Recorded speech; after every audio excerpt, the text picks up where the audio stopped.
सरकार आपके द्वार के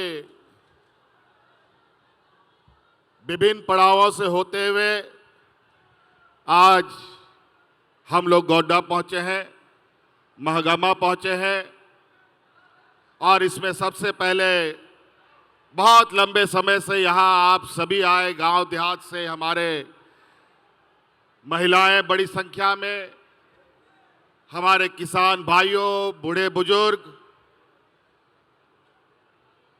नौजवान और यहाँ कुछ अधिवक्ता समूह भी आए हैं। आप सभी का हार्दिक अभिनंदन करता हूँ और साथ साथ में हमारे साथ मंच पर उपस्थित है हमारे गठबंधन दल के सभी नेतागण, मंत्रीगण, विधायकगण, पूर्व विधायकगण, पूर्व सांसदगण, उनका भी मैं हार्दिक अभिनंदन और स्वागत करता हूं। हम आपका बहुत समय नहीं लेंगे, आप लोग बहुत देर से यहाँ बैठे हैं। हम चूंकि ये कार्यक्रम पहली बार सरकार आपके द्वार का नहीं है, ये कार्यक्रम चौथी बार इस राज्य में आयोजित हो रही है और हमारे सरकार के भी 4 साल खत्म होने जा रहे हैं और हर साल हम लोगों ने ये कार्यक्रम विभिन्न गांव, पंचायत, टोलों में किया है और हम पहले भी बताते थे कि हमारी सरकार रांची हेडक्वार्टर से नहीं, हमारी सरकार गांव से चलने वाली सरकार है। और आज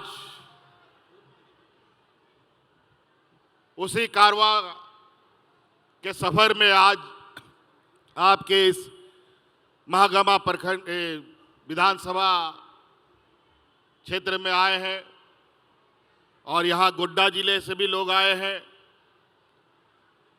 बुआरी जोर में भी लोग इकट्ठे हैं इस तरीके से बैठे हुए, मधुपुर में भी आप लोगों ने देखा, अभी हम लोग ऑनलाइन जुड़े, वहाँ भी लोग बैठे हुए हैं और अपना काम और अपनी समस्या का समाधान कर रहे हैं। देवघर में भी लोग बैठे हैं, वहाँ पर भी इतने संख्या में लोग अपनी समस्याओं का समाधान करा रहे हैं। इस तरीके से पूरे राज्य में लोग अपने अपने गांव, पंचायत, टोलों में अपनी समस्याओं का समाधान कर रहे हैं। आज विभिन्न योजनाओं के साथ आपके बीच में हम खड़े हैं। हमारे माननीय नेताओं ने योजनाओं के बारे में बात कहा है, मैं उन बातों को दोहराना नहीं चाहूँगा। ये अब आपको महसूस करने की आवश्यकता है कि विगत 20 सालों में आपने क्या पाया और क्या खोया और विगत 4 साल में आपने क्या पाया और क्या खोया, इसका आकलन आपको करना है। हम लोग सरकार बनाए, हमारे सरकार बनने के बाद तो सबसे बड़ा चुनौती हमारे सामने कोरोना का आ गया और ऐसा चुनौती जो देश का सबसे पिछड़ा राज्य, जहां गरीब, गुरुआ, मजदूर सबसे अधिक हम लोग रहते हैं, वहां के लिए यह सारी महामारी एक अभिशाप के बराबर होता है। ऐसे हालात में हमारे यहाँ अच्छे अस्पताल नहीं, डॉक्टरों की घोर कमी, दवाओं की कमी और ऐसे स्थिति में कोरोना जैसा विश्वव्यापी महामारी कितनी बड़ी चुनौती हो सकती थी, आप अंदाजा लगा सकते हैं।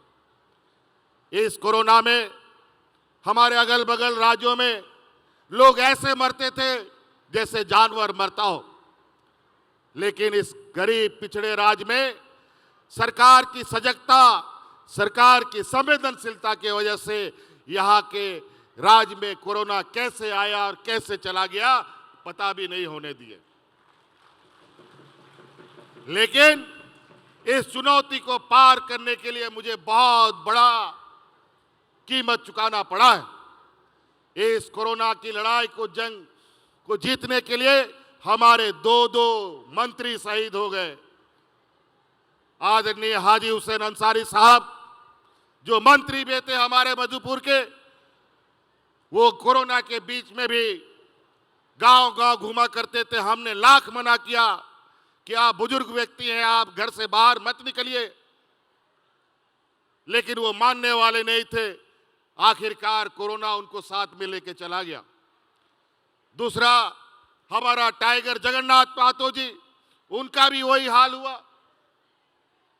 एक बार तो किसी तरीके से बचा लिए, लेकिन फिर दोबारा उनको हम बचा नहीं पाए। हमको इतनी बड़ी कीमत चुकानी पड़ी, तब जाकर के इस राज को हम लोग बचा पाए थे। याद कीजिए, हमारे कितने मजदूर अलग अलग राज्यों में, अलग अलग प्रदेशों में जाकर के अपना परिवार का पेट पालने के लिए मजदूरी का काम करता था। यही विपक्ष का लोग दिल्ली में बैठ करके पूरा देश में लॉकडाउन लगा दिया। जो जहां है वहीं पड़ा रहेगा, घर में ताला लगा करके हम लोग को रहने के लिए मजबूर कर दिया।